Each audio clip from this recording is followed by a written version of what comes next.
श्री स्वामी समर्थ. जय जय स्वामी समर्थ. तुम्हा सर्वांचं पुन्हा एकदा अगदी मनापासून आपल्या नवीन व्हिडिओमध्ये मी स्वागत करते. यंदा 2026 या वर्षी 17 ऑगस्टला सोमवारी आलेली आहे नागपंचमी आणि याच दिवशी श्रावण महिन्यातला पहिलाच श्रावणी सोमवार हा सुद्धा असणार आहे.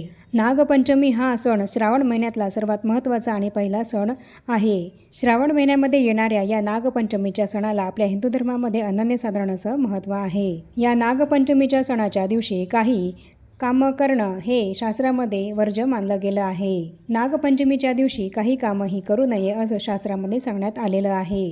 तर या नागपंचमीच्या दिवशी आपल्याला काय करायचं आहे आणि काय करायचं नाही आहे, कोणत्या गोष्टी या आपल्याला टाळायच्या आहेत, कोणत्या चुका आपल्याला या दिवशी चुकूनही करायच्या नाही आहेत, याबद्दलची संपूर्ण महत्त्वाची माहिती मी तुम्हाला आपल्या आजच्या व्हिडिओमध्ये देणार आहे.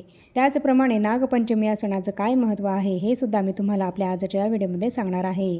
शास्त्रानुसार नागपंचमीच्या दिवशी काही गोष्ट करणं हे अशुभ मानलं जातं.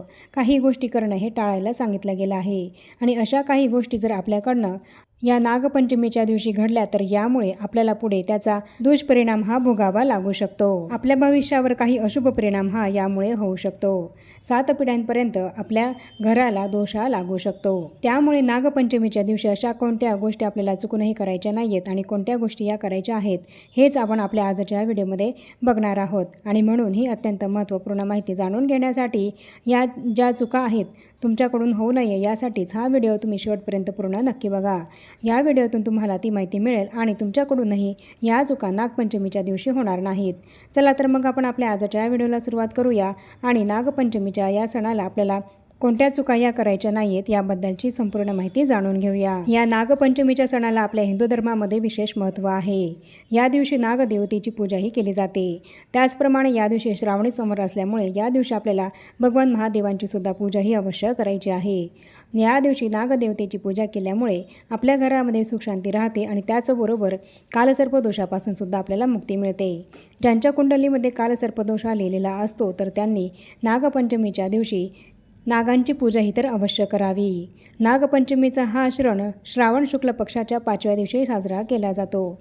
देवतांमध्ये सापांना नेहमीच महत्त्वाचं स्थान आहे. भगवान विष्णू हे शेषनागाच्या पलंगावर झोपतात आणि भगवान शिवशंकर हे नागाला आपल्या गळ्यामध्ये ठेवतात. नाग हा शिवांच्या गळ्यातील अलंकार मानला जातो. नागपंचमीला आपल्या जीवनामध्ये सुखसमृद्धी येण्यासाठी आपल्या शेतातील पिकांचे रक्षण करण्यासाठी नागदेवतेची पूजाही केली जाते. नागपंचमीच्या दिवशी भगवान भोलेनाथांची नागदेवतेसह पूजा केल्याने आपल्या जीवनातील कालसर्पदोष हा संपतो आणि या दिवशी नागांना अभिषेक करून त्यांना दूध अर्पण केल्याने आपल्याला पुण्य प्राप्त होतं. शास्त्रानुसार नागपंचमीच्या दिवशी आपल्या घरामध्ये नागाचे चित्र लावून त्यांची पूजा केल्याने त्यांना दूधला यांचा नैवेद्य अर्पण केल्याने आपल्या कुटुंबावर नागदेवतेची कृपाही कायम राहते असं मानलं जातं. नागपंचमीचा हा सण साजरा करणं म्हणजेच नागदेवतेबद्दल कृतज्ञता व्यक्त करण्याचा दिवस आहे. तर असं हे नागपंचमी या सणाचे महत्त्व आहे. आणि आता आपण बघूया की नागपंचमीच्या दिवशी आपल्याला कोणत्या गोष्टी या करायच्या नाही आहेत आणि कोणत्या गोष्टी या करायच्या आहेत. तर नागपंचमीच्या दिवशी सापांना त्रास होईल असं कोणतंही काम आपल्याला चुकूनही करायचं नाही आहे. तर सापांच्या प्रतिमेच्या, सापांच्या फोटोची, सापांच्या चित्राची पूजा आपल्याला या दिवशी करायची आहे आणि त्यांचे सदैव रक्षण करण्याची शपथ ही आपल्याला घ्यायची आहे. धार्मिक मान्यतेनुसार नागपंचमीला लोखंडी कढई किंवा तवा हे वापरू नये असं सांगण्यात आलेलं आहे. यामुळे सर्पदेवाला त्रास होतो असं मानलं जातं. नागपंचमीला नागदेवतेला तांब्याच्या भांड्यातून दूध हे चुकूनही अर्पण करू नका. नागपंचमीला आपण नागदेवतेला दूध हे अर्पण करत असतो. मग हे दूध आपल्याला तांब्याच्या भांड्यामध्ये घेऊन ते अर्पण करायचं नाही आहे, तर हे आपल्याला पितळीच्या भांड्यामध्ये घेऊनच अर्पण करायचं आहे. नागदेवतेला दूध अर्पण करताना पितळीच्या भांड्याचाच आपल्याला वापर हा करायचा आहे. त्याचप्रमाणे नागपंचमीला जमिनीची खुरपणी, शेतातील गवत काढणं किंवा शेतामध्ये नांगरणं यासारखी जी काही कामं आहेत तर ती कामंसुद्धा आपल्याला या दिवशी चुकूनही करायची नाही आहेत. त्याचप्रमाणे आपण आपल्या घराच्या बाहेर छोटंसं गार्डन हे केलेलं असतं आणि त्या गार्डनमध्ये सुद्धा आपण जी काही झाडं ही लावलेली असतात तिथेसुद्धा आपल्याला चुकूनही तिथली माती ही सुद्धा आपल्याला या दिवशी चुकूनही खणायची नाही आहे. त्याचप्रमाणे या दिवशी आपल्याला झाडेसुद्धा, कुठलेच झाडं हे तोडायचंसुद्धा नाही आहे, कारण यामुळे जमिनीत असलेल्या सापांच्या बिळाला नुकसान होऊ शकतं आणि जर सापांना या दिवशी काही हानी झाली तर त्याचा दोष आपल्याला लागतो. त्यामुळे या दिवशी चुकूनही तुम्ही एखादंही झाड तोडू नका किंवा जमिनीमध्ये नांगरणी किंवा खुरपणीसुद्धा करू नका. जमीनही तुम्ही या दिवशी चुकूनही खणू नका. त्याचप्रमाणे या दिवशी कुठलीही भाजी ही चिरली जात नाही, कुठलीही वस्तू ही कापलीसुद्धा जात नाही. या दिवशी सुई, चाकू यासारख्या धारदार वस्तूंचा वापर हा सुद्धा करणं अशुभ मानलं जातं. त्यामुळे या दिवशी कुठलीही वस्तू चिरू नका किंवा कापूसुद्धा नका.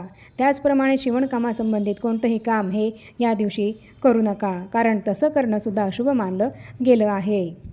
आणि त्याचप्रमाणे सुईचासुद्धा या दिवशी चुकूनही वापर हा करू नका. तसंच या दिवशी गॅसवर तवा हा सुद्धा ठेवला जात नाही. या दिवशी ताव्याचा वापर हा केला जात नाही. नागपंचमीच्या दिवशी लोखंडी ताव्यावर चुकूनही अन्न हे शिजवू नका. आणि त्याचप्रमाणे या दिवशी भात खाण्याला सुद्धा मनाईही केलेली आहे.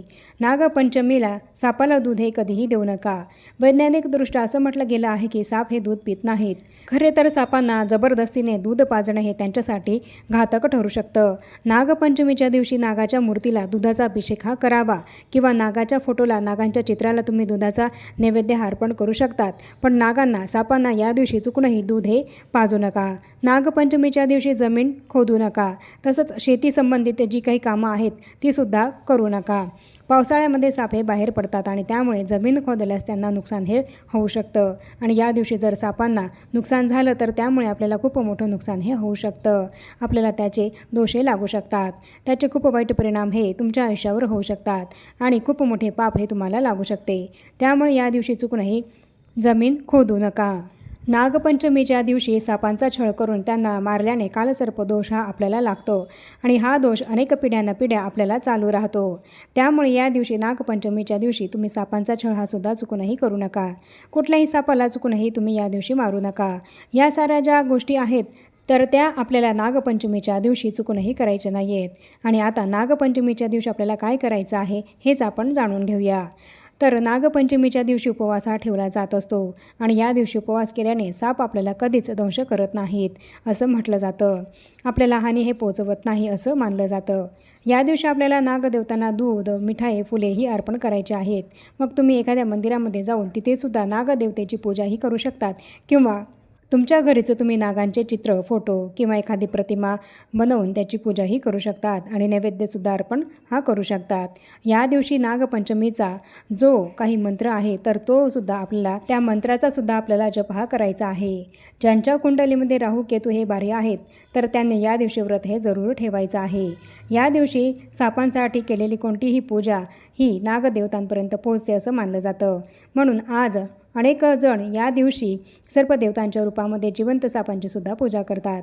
हिंदू धर्मामध्ये सापांना सर्पदेवता म्हणून पूजनीय मानलं गेलेलं आहे. नागपंचमीच्या दिवशी नागांची पूजा आणि उपवास केल्याने सर्पदंशाचा धोकाही हा कमी होतो आणि नागाची दुधाने स्नान करून पूजा केल्याने आपल्याला पुण्याची प्राप्तीसुद्धा होत असते. आणि म्हणूनच या दिवशी नागांच्या फोटोची, नागांच्या प्रतिमेची किंवा मातीचा नाग बनवून त्याची दुधाने स्नान करून त्याची पूजाही तुम्ही नक्की करा. म्हणजेच तुम्हाला पुण्याची प्राप्तीही नक्की होईल. या दिवशी मंदिरामध्ये जाऊन भगवान भोलेनाथांना दूध अर्पण करण्यासोबतच नाग मंदिरामध्ये जाऊन सर्पदेवतेला सुद्धा दूध अर्पण करा. त्याचप्रमाणे या दिवशी गरिबांमध्ये अन्नदान करा. याने तुमच्या सर्व मनोकामना पूर्ण होतील आणि या दिवशी सापाला कोणत्याही प्रकारची इजा होणार नाही याची तुम्ही नक्की काळजी घ्या. तर याप्रमाणे आपल्या आजच्या व्हिडिओमध्ये मी तुम्हाला संपूर्ण माहिती दिलेली आहे की नागपंचमीच्या दिवशी आपल्याला काय करायचं आहे आणि काय करायचं नाही आहे, कोणत्या चुका या आपल्याला या दिवशी टाळायच्या आहेत, कोणती कामं आपल्याला या दिवशी आवर्जून टाळायची आहेत, याबद्दलची संपूर्ण माहिती या व्हिडिओमध्ये मी तुम्हाला दिली आहे. आणि आता तुम्हीसुद्धा नागपंचमीच्या दिवशी या चुका अवश्य टाळा, म्हणजेच तुम्हाला कुठलाही दोष लागणार नाही. आणि आता या छोट्याशा माहितीसह आपण आपला आजचा हा व्हिडिओ इथेच थांबवूया. चॅनलवर जर तुम्ही पहिल्यांदाच आला असाल तर चॅनलला जरूर सबस्क्राईब करा आणि या व्हिडिओला जास्तीत जास्त लाईक आणि शेअरसुद्धा नक्की करा. आणि भेटूया पुन्हा अशाच नवीन एका माहितीपूर्ण आणि महत्त्वपूर्ण व्हिडिओसोबत. तोपर्यंत सर्वांना श्री स्वामी समर्थ.